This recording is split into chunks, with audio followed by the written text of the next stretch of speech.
Hey everybody. Well, VTH Extra has kind of become one of those places that's an outlet for me to share stories that aren't necessarily related to history or to gaming, which are my other main channels. And I've alluded to this one for a while in other videos that I've made, but I've never really taken the time to share the story of how it is that I came to be raised by the people I was raised by.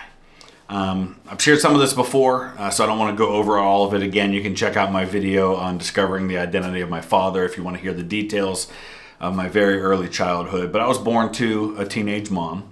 My mom went into labor with me on her 17th birthday, and as far as I am aware, and from what she's told me, she did not know who my biological father was, and that turns out to have been the case because we didn't discover it until I was in my 30s.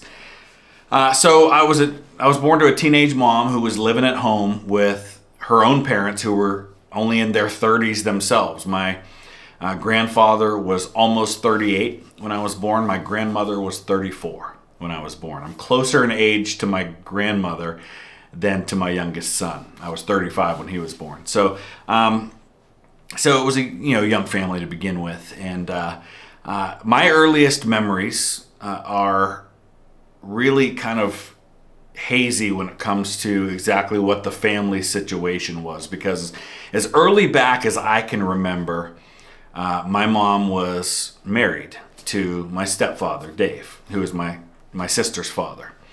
They got married when I was not quite 3 years old, so I don't really remember a time before him. And for a long time, I didn't know he wasn't my father.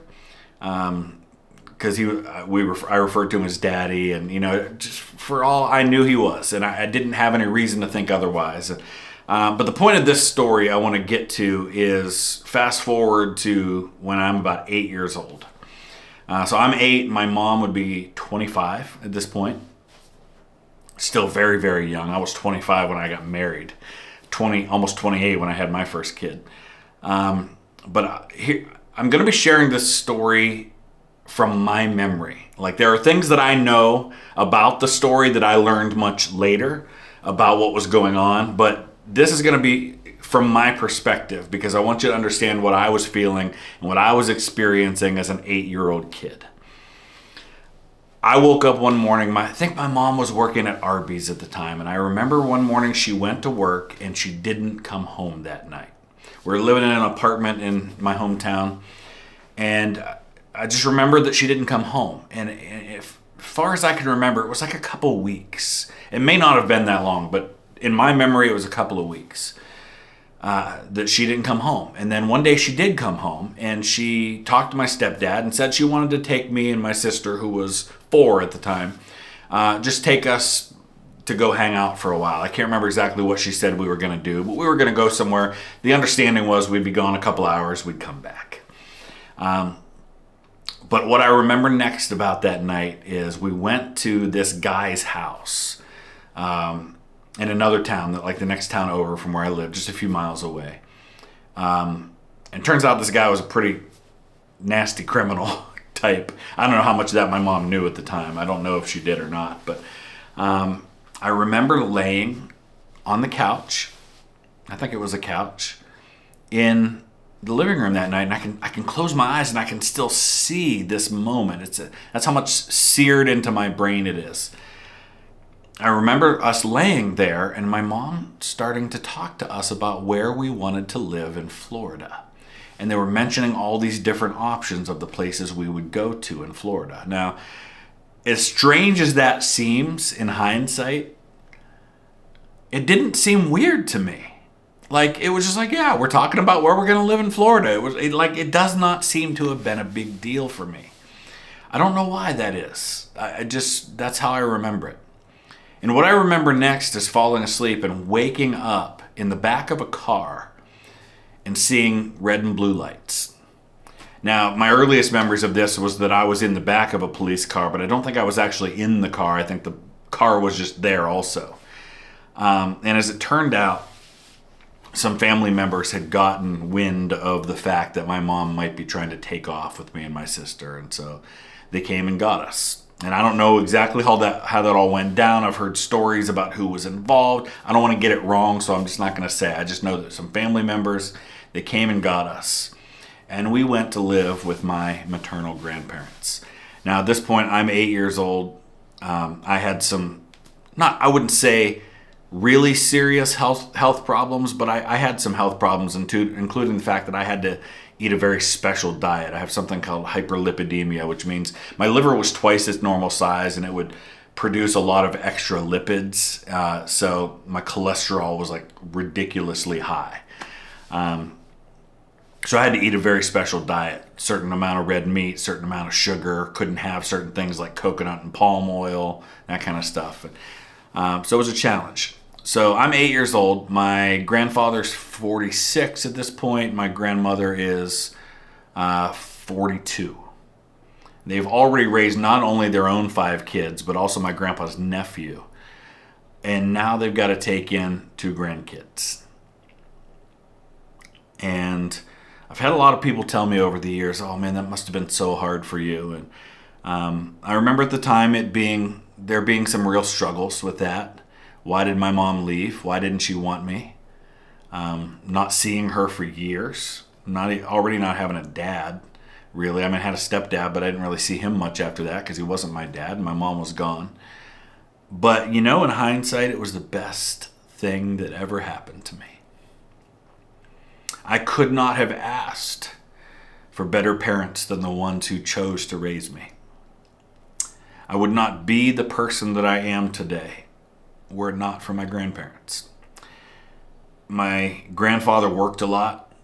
He was by this point, an electronic technician. He went out and did service calls in people's houses and fixed their TVs and their VCRs and that kind of stuff. And my grandma worked off and on, but for the most part was a stay-at-home mom at that point. And right about that time that all this happened is when I discovered my love of history. Now, I don't know if those two are connected, and because I know it was right about that age when it all went down. But I think I was just looking for something. I was looking for something to distract me, maybe.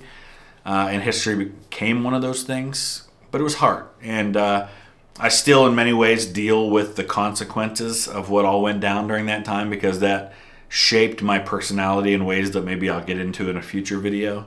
And I know that. And I'm very aware of my tendencies and my flaws and my brokenness in that way. But my grandparents embraced my love of history. They would plan family vacations around going to battlefields and stuff like that. And as a kid, having this weird obsession with something like 200-year-old dead people can go a lot of different ways. But for them, they helped grow that. They bought me gifts that fostered that. I would not have the successful YouTube channel I have today if it weren't for decisions that my grandparents made when I was a kid to instill and grow that love in me. But more than that, they taught me what it means to do the right thing when it concerns your family. They didn't have to take us in. I guess you could look at it and say, well, what else were they going to do? But there is nothing more incredible than the feeling of knowing that someone chose you. That someone chose you and someone wanted you. And that was what my grandparents did for me. And again, I don't know where I'd be if I'd have been raised by my father or raised by my biological mother or father. I know I wouldn't be who I am today, and I mean that as a compliment to my grandparents, that I wouldn't be who I am today. So I share all of that to say that I know that some of you watching this maybe have experienced some things that at the time felt like the worst thing that had ever happened to you. And that's exactly what I felt as an 8-year-old kid, my mom leaving. It felt like that was the worst thing that was ever going to happen to me. And maybe it was one of the worst things that ever happened to me at the time, but in hindsight, it was one of the best. I didn't see it then. I can absolutely see it now. And I was very, very blessed in that Growing up then, many of the things that I love, music and sports, those were things that my grandpa loved. And he was everything that you would want in a dad. We would watch the games together, and we would high-five each other when things went right, and we would scream at the TV when things went wrong. And my grandma showed what it meant to love your kids. And I can remember so many times when there'd be something difficult going on at home, like when my uncle, and again, whenever I say my uncle, I really mean my brothers, because these are my brothers, because we were raised in the same family.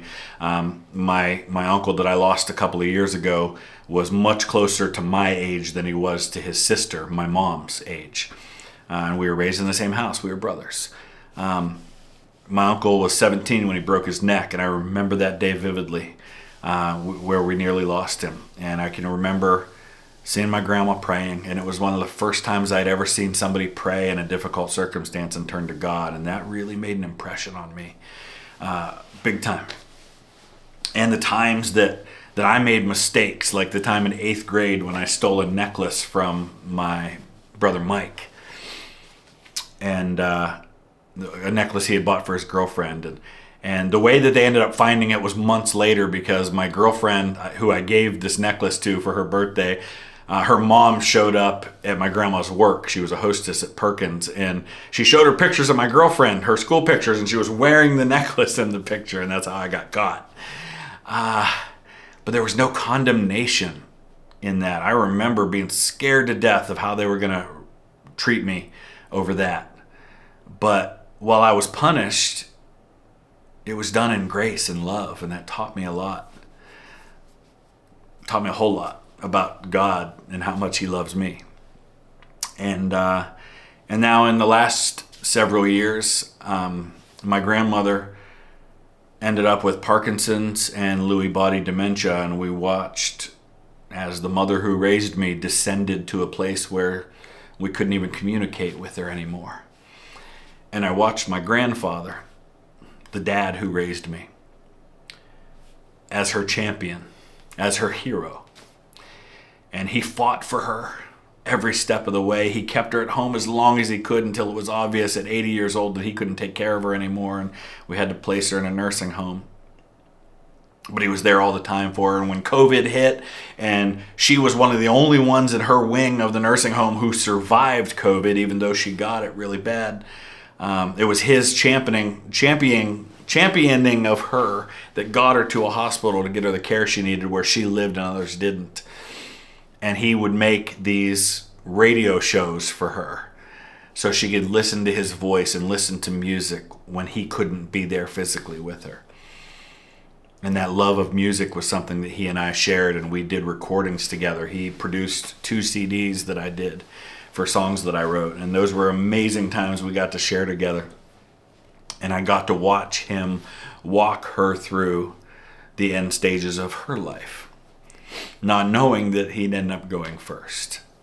And in the last few months of his life, he got diagnosed with cancer, lung cancer. He had part of his lung removed. He survived that, but started having continual lung and heart issues after that. And I drove him to countless appointments in Cleveland and other places, and we had these amazing moments together. And he told me one time, he said, I could have had somebody else take me to this appointment, but I really just wanted to spend time with you. And I will treasure those moments for the rest of my life until I see him again. And so it was Christmas Day, this past Christmas. It's about a year after we lost my brother Mike, his youngest son, biological son. Obviously, I would be his youngest son that he raised. But and I remember him saying at the day of the funeral, he said he was the last one to arrive and the first one to leave. And I'm not sure he ever really got over that. And about a year went by, and he was having a lot of health problems. And Christmas Day was a Sunday this year, and we just finished up Christmas services, and we got a message from my uncle that Grandpa had decided that he was ready to go. And so we went to see him in the hospital that day, and my daughter and I sang him some Christmas carols.